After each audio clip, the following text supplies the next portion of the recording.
Hello, welcome back to Marion's World and to week 34 in the stitch journal, where I'm going to show you how to finish off the long and short stitch or the thread painting on the middle of the current page, and that means that this page will be finished. So I hope you enjoy watching it and I'll see you at the end.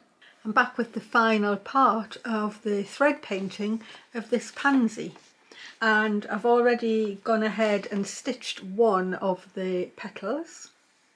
But today I'm using these 3 shades of yellow and an off-white, and I'm going to use a bit of felt, and I'm going to use this purple flower thread that I used last week. So to start off, I'm just going to clear all this to one side, and you can see what I've done since last week. I've laid in the first of the yellow petals, and I've got this even more padded up, and I'm going to do that by utilising this bit of felt, and I'm just going to roughly cut out the shape of this. I'm just sort of looking at it. It doesn't really matter in the end, as long as you get a rough shape then you can refine it. So I can just keep cutting at it, sort of there, I think. I don't need it to be the exact same size, but I do need it to be the same shape. I think that's fine.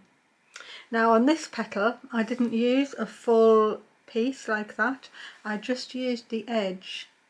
So the bit of felt, show with my needle, the bit of felt just comes to about here. So it's about half a centimetre in depth. But this one I want a little bit further forward again, so I'm going to pad the whole shape. And now I can, obviously I've covered up those design lines, but I can put that on there and I can put the lines on as I stitch it on. So I am just going to use my fine needle, it's got a sharp point. I'm going to use one strand of this very pale yellow to stitch it on and put the lines back on. So I want to come up at the edge,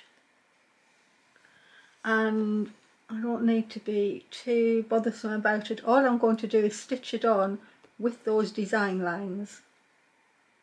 So I know everything was headed to the centre. And all it means is I need this little piece of felt not to be moving when I'm embroidering over the top. So I'll just put all those lines back in with thread, and I'll hold the fabric down at the same time.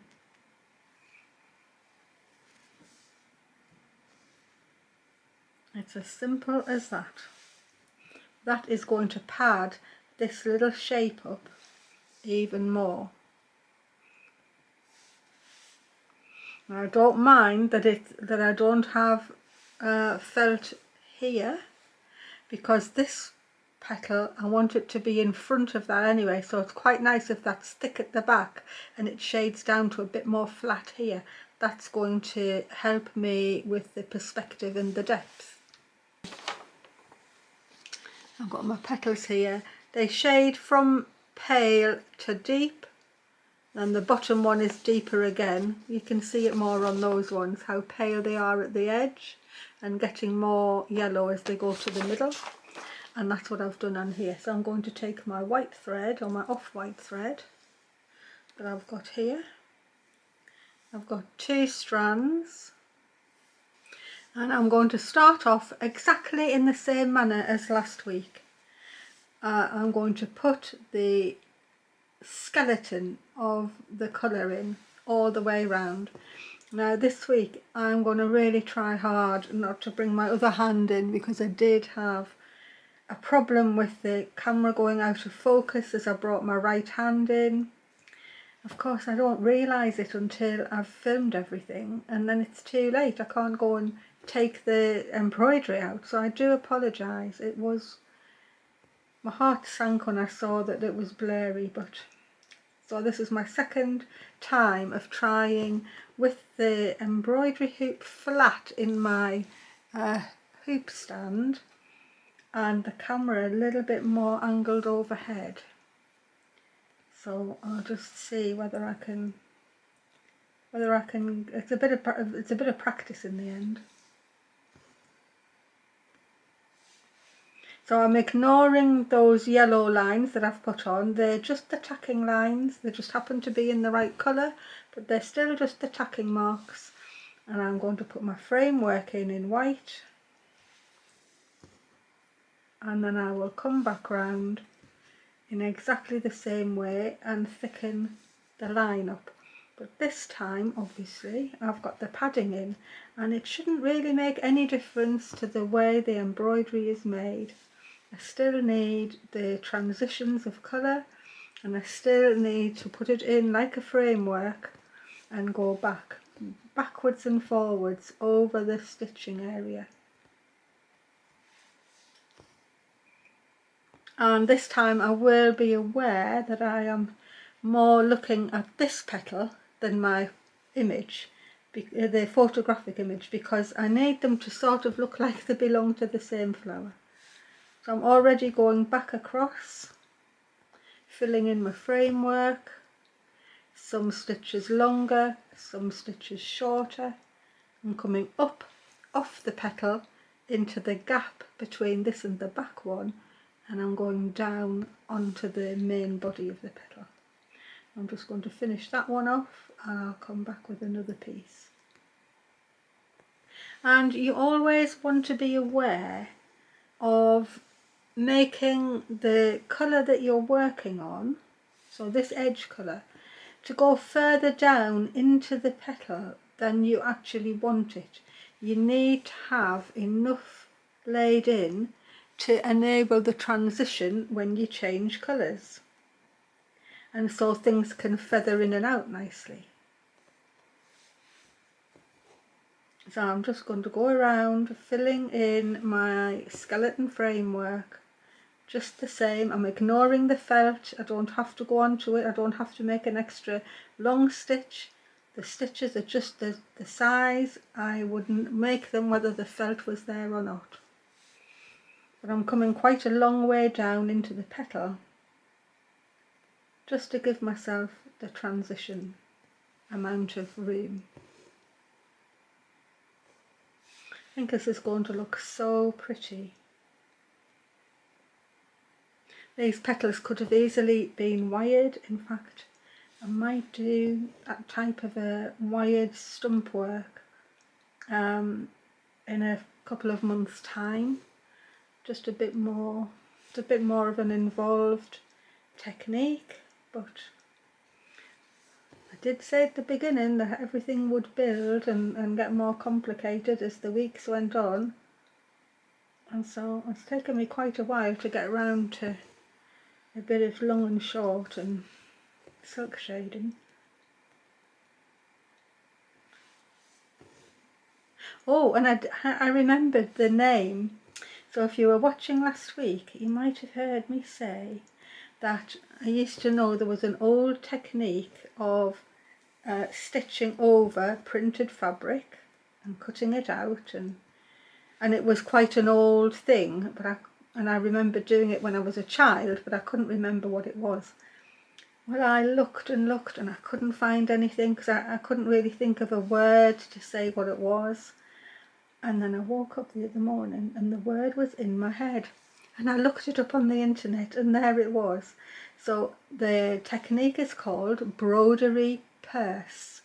So broderie, just like broderie anglais, just meaning embroidery, and perce is P-E-R-S-E, broderie perce. And it was popular in the sort of 20s and 30s, I think. And it was all about getting images from other pieces of fabric, from curtains or other pieces of upholstery, and cutting them out and stitching them onto something else to make a picture or a pattern, and embroidering over the top. So that's what it's called, broderie perce. I'm pleased that I've remembered to tell you. So if you want to look it up, there'll be plenty of images and little things online showing you what they used to do. Now I'm just going to finish this piece off, and I'm going to finish all of this white edge. Now there's another way I could have padded it. I could have padded this by doing lots of rows of split stitch, just like I did with that one where I put one row in. I would have used maybe 3 or 4 strands in my needle, and you could have done maybe sort of, you'd have done 1, 2, 3, maybe 4 rows going down and then fading off to nothing. And that would have been an equally good way of padding up. And of course sometimes when you're doing padded satin stitch you just use satin stitch underneath, but the felt makes quite a nice easy way of getting a thick layer in, and it's easy to stitch through. I'm taking this white quite a long way down. I want a nice fade out of the colour.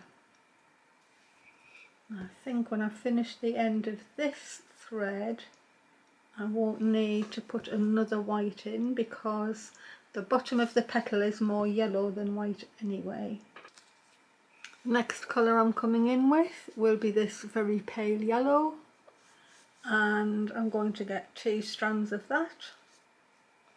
I don't feel as if I need to do the one white, one yellow in the needle in the same way that I did the reddish purple here, because this pale yellow is already really pale.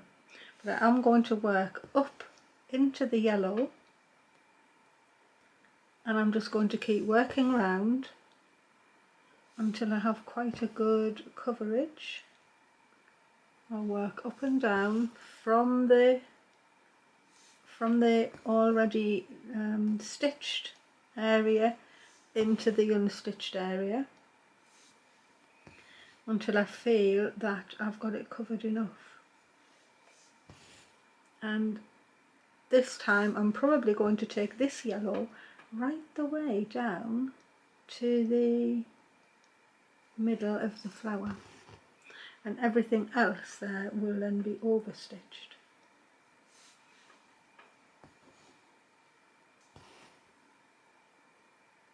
Take some right the way out, and that'll help fade the colour in. I'm going to get this bit finished. I'll come back maybe when this little piece of petal is finished, because I can then concentrate on that bottom one and the finishing off. This is all finished, and all I've done is darken the very middle with the darker colour, 2 strands, just the same. So now it's this piece and the finishing off, and to pad this one up I wanted padded even more, and so I've gone and cut myself a little pattern. You could always just trace round if you've got the pattern of your flower or the pansy or whatever, and it doesn't have to be a perfect shape, but it's sort of coming up to the edge. And because I want this edge to be even thicker, I've cut a little half pattern out and I've just curved it round. And so that's going to go down, that's going to go on top. I don't want double thickness all the way to the middle, which is why I'm just keeping the thickness at the edge. And I've cut it back from here because I want that to be looking like it's going into the throat. And so starting off again, I've got my single strand, I'm going to tack this down. And all it means is I'm putting the design lines back on and tacking it at the same time. Just keep my... Now on this petal I'm not going to start with white at all. I'm going to go straight for the pale yellow. And 2 strands, just as before. And just as before, I'll start by putting my framework in. So I'm going to go ahead and do that, and I'm going to come back to you when I've got a bit more of this petal done.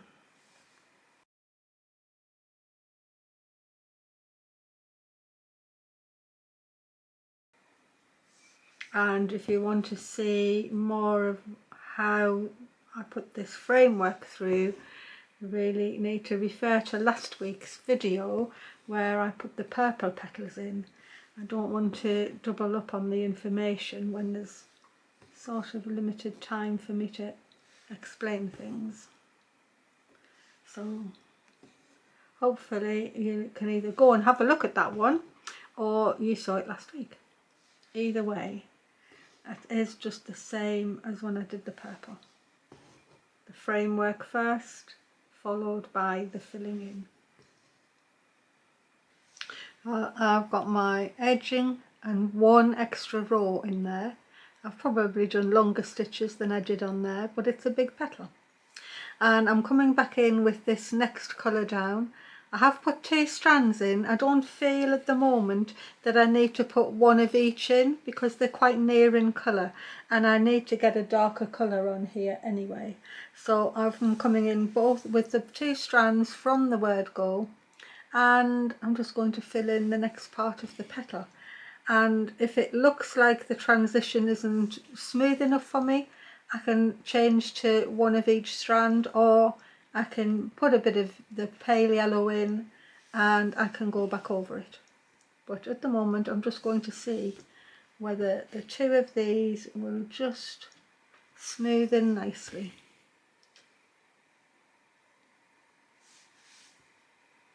I'm just going to go up. I'm going to go quite a way through into the pale yellow, so I do want this to be a different colour.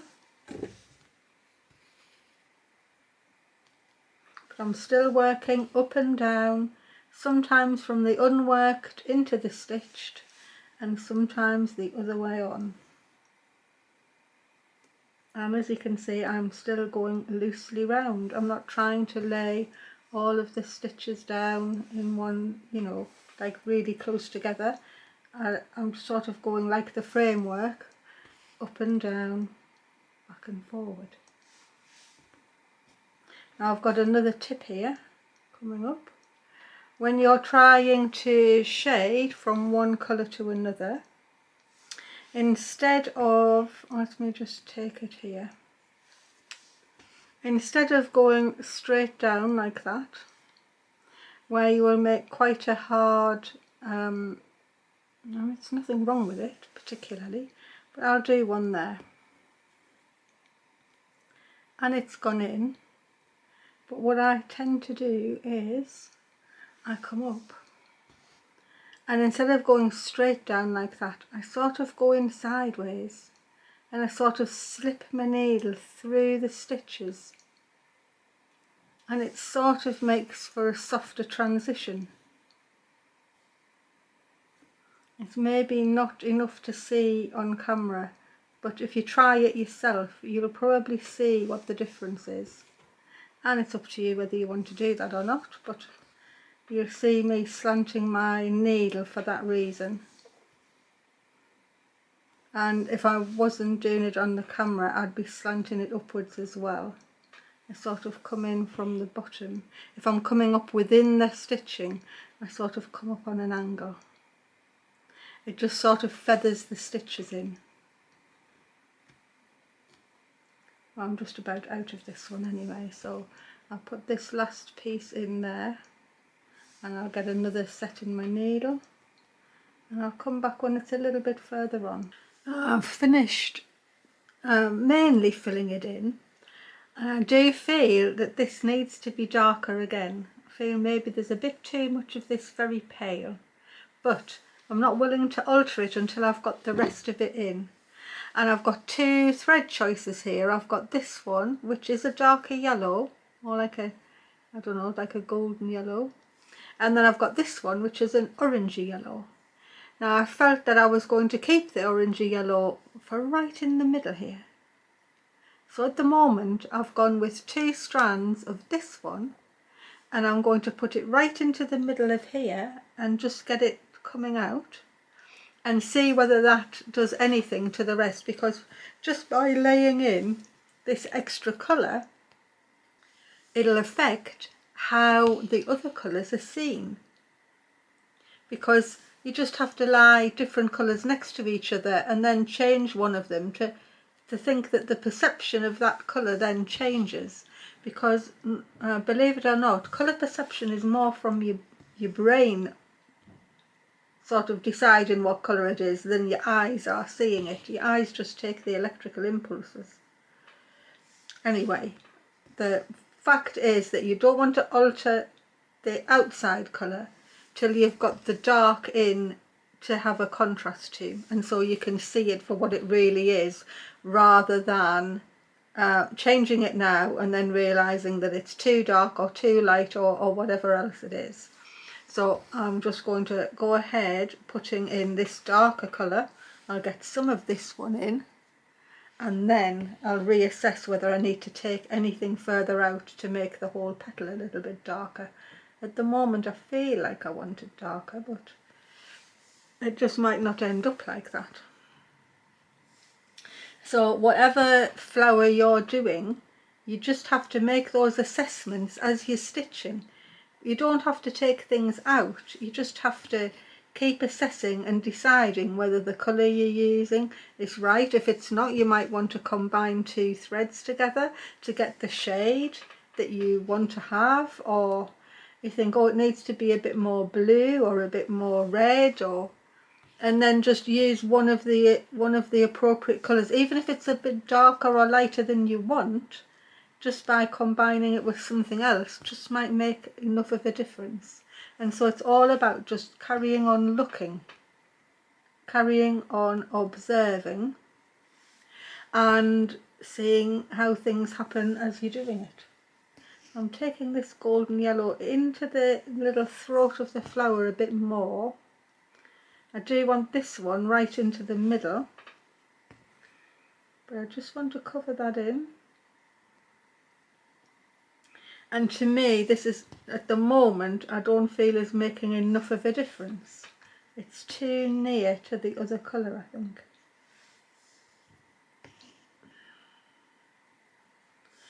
That's my initial thought, but I'm looking at it sideways at the minute, so maybe I'm not getting the right angle to see it for what it is.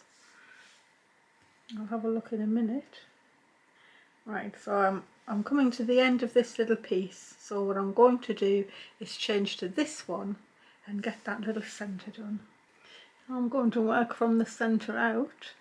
These two little sideways pieces here are quite fluffy in a real flower, but I'm going to probably do them with French knots. So I'm just going to leave them at the moment. I'm going to get this really dark throat colour just coming out here. I don't want it to come very far. Maybe to that extent is maybe where I needed to stop, so that you can really see it's the throat of the flower. Everything that gets done now is only going to enhance it. You've got the main body of everything done. This is all the fine tuning. So if you've done a rose, you'd be putting, if it's an open rose, it could be having its stamens put in, or if you're doing another colour of pansy, you might have even more colours to use than me. Some of them have lovely ruffled edges, which would be a joy to put in. It's quite a small stitch there. I hope you see how it just gets built up in layers, and you can choose the colours and put them where you think they need to be. If you're trying to make it look as realistic as you can, then just keep referring to your photograph. On your phone, on a printed out picture, those sort of gardening magazines, they're really good for having big photographs of individual flowers, and I think they're really good to work from. So if you're somebody who likes to get that type of a magazine, it's worth, I sometimes get them from somebody else who already gets those magazines, and I get them passed on to me, and I just go through looking for the good photographs, and I get them out into a little file, and then if there's something I want to do, I've got a little file of beautiful close-ups to refer to.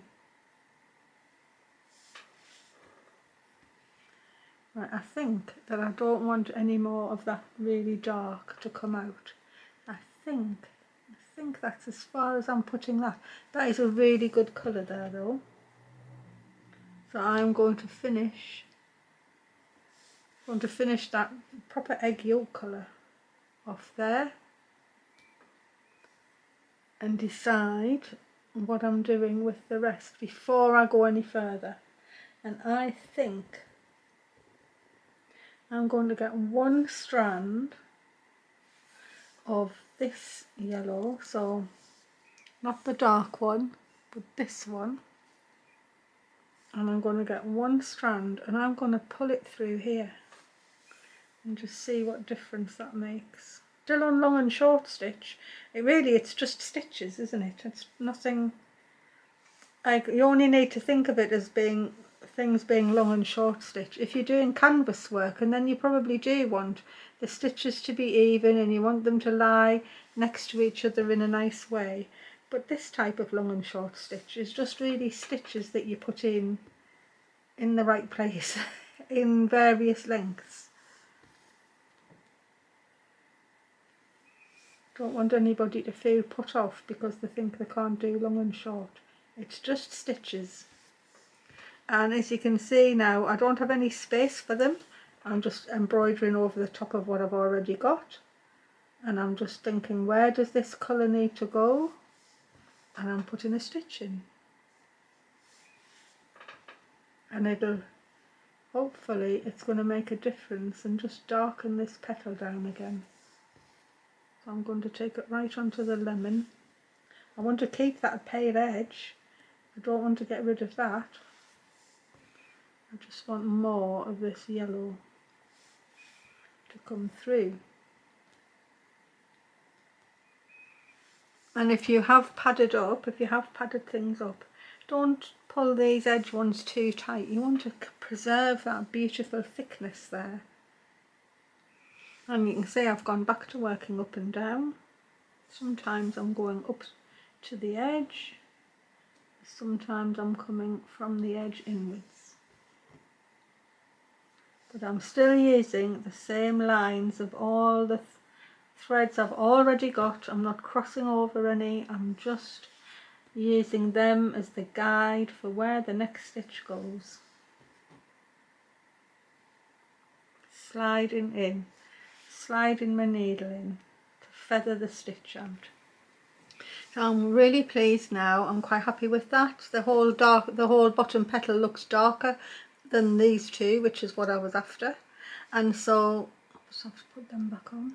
So now I'm ready for these little pieces here, which are actually quite furry. I didn't fancy doing turkey rug stitch quite that small, so I'm going to French knot them up.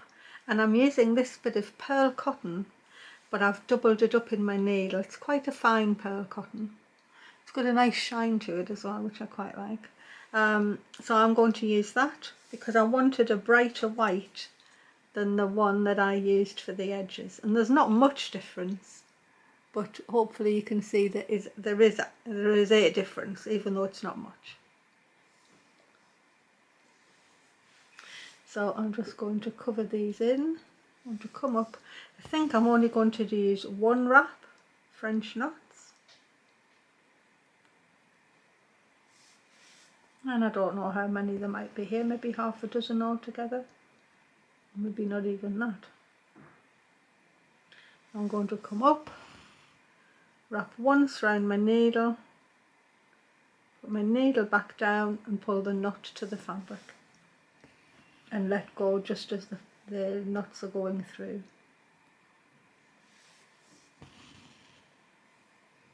There's definitely French knot tutorials in my stitch library. At least I think there are. Yes, there are. I couldn't quite remember there whether I'd done them or not, but I did. I did them in colonial nuts at the same time. So there, I think I've done 5 there. And I'll do the same on the other side.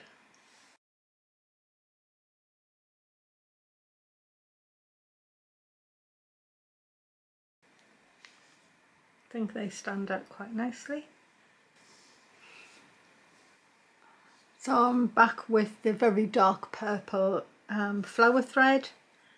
I'm going to put 1 strand in the needle, and I'm now doing the little vein lines that are going to come through, and it really is just a matter of looking at your picture and attempting to put them in exactly the same way.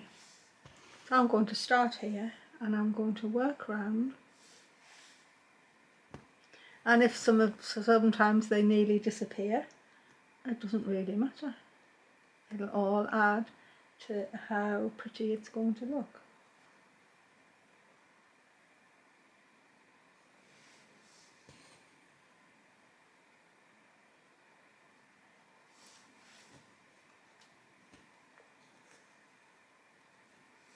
And all of a sudden this is really just going to come to absolute life on the page.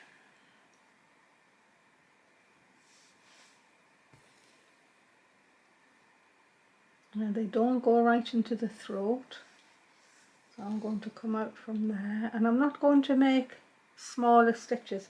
I'm going to do them the length that I think they look like. So it's just 1 piece of thread.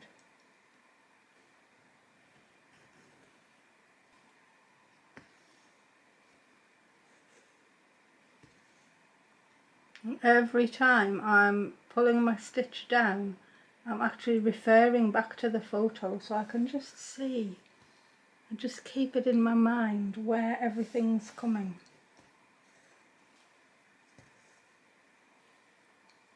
So I hope those of you who've decided to follow along and use just 1 strand, I hope you're really happy with how your embroidery is turning out, because this 2-strand embroidery is looking pretty, and with 1 strand you just capture all of this. I definitely wouldn't have put these veins in with 2 strands. It just would have been too thick. So don't be frightened of going down to 1 strand if you haven't done it before. You will find it's not as bad as you think. I finished the little veins off when I could have my head straight above it, so I could see where I was putting them. And I've also put a little tiny bit of grey there just to get the differentiation between those 2 back petals and that one in front. And so the actual last thing I have to do is put the little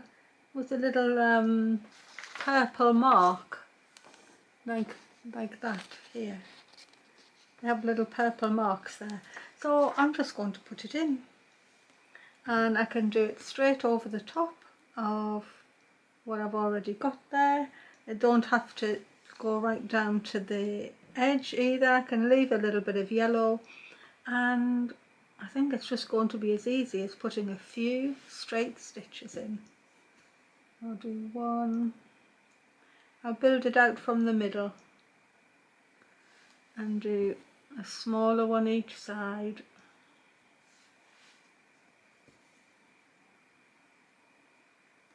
Until I build up as much of a mark as I think I need to have. I'm not pulling these tight at all. It's on top of the padding. I want it to stay padded. Oh, that's already looking nice. What a difference that tiny little thing has done. It's just 4 or 5 stitches. That's all it needs to be. I don't think I need to do another thing. So actually this page is sort of counting as finished, and I'm really pleased that I got to do the long and short stitch, silk shading, thread painting. I don't care what you call it, it's colouring in. That's what I'm going to call it, colouring in. And the trapunto, which is really, really nice. And I definitely feel that I would like to do a bigger, proper bit of trapunto. It's years since I've done it, and this was just sort of it to show you how the technique was. But maybe a cushion, or maybe a table centre or something like that with a more intricate design, so I can show you how to pad up bigger areas. I think that would be nice, instead of just showing you the narrow lines type of a one and the little padded leaves. So that could possibly get scheduled into the future. The other thing I think I'm just going to do, I've just only decided now, is I feel as if maybe I want to sprinkle another few flowers about. So I think I'm going to do that now, and maybe a few French knots in cream. I'm just going to sprinkle them here haphazardly, but I'm not going to do anything that alters this central motif. So I'll show you that when it's absolutely finished. I hope you like seeing that pansy getting finished off, and it's been really satisfying to show you how to lay in your thread painting or your long and short, just using a photograph of something and a reference, and how to choose the colours and how to get it looking superb. So I hope you will try that, and if you can go down to one thread, you know, it is worth it, even though it takes a longer time. I've actually finished my page off properly, and what I've done is I've seamed these two together, just in the way of what I did with the last pages, because these are two that are finished now, and I'm quite happy to have them just hanging there. But on this page itself, what I did go and do was added in some French knots. I was going to do them in cream, but I ended up doing them in the same blue as the little lazy daisy flowers, and so you can see how I finished that off. I'm really happy with the trapunto frame as well. That's actually been very popular on the channel, so I'm sure I'll be revisiting that and making a bigger design so I can show you how to pad bigger shapes. It's really lovely to do, and I'm going to do my best to bring it back into fashion, because I think all the comments I got were how they'd done it in the 70s, or their grandma used to do it, and nobody's currently said that they were doing it, and definitely wasn't the 70s when I was doing it. So I will revisit that. And the other thing that I did get a comment from was someone said, was it the same as booties? Bootis, I think it's called bootis, and I had never heard that word before. B-O-U-T-I-S.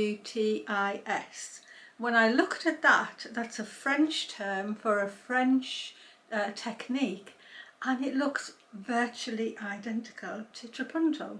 So if you can't find any hand trapunto, which I couldn't at all, I only found machine trapunto online, have a look at bootis, because that seems to be a very similar technique indeed, and I'll be looking at some of those websites as well and see if there's any tips that I can pick up that I don't know about, or whether there's a different way of doing things, and I'll just hybridize them probably and do something of my own. But that was very interesting, and I had not heard of that before at all. Another thing I wanted to tell you about is I had an issue with getting the blue lines off, and then someone in my comment said they had also had the issue with the, oh, got an itchy nose, with the blue lines coming back.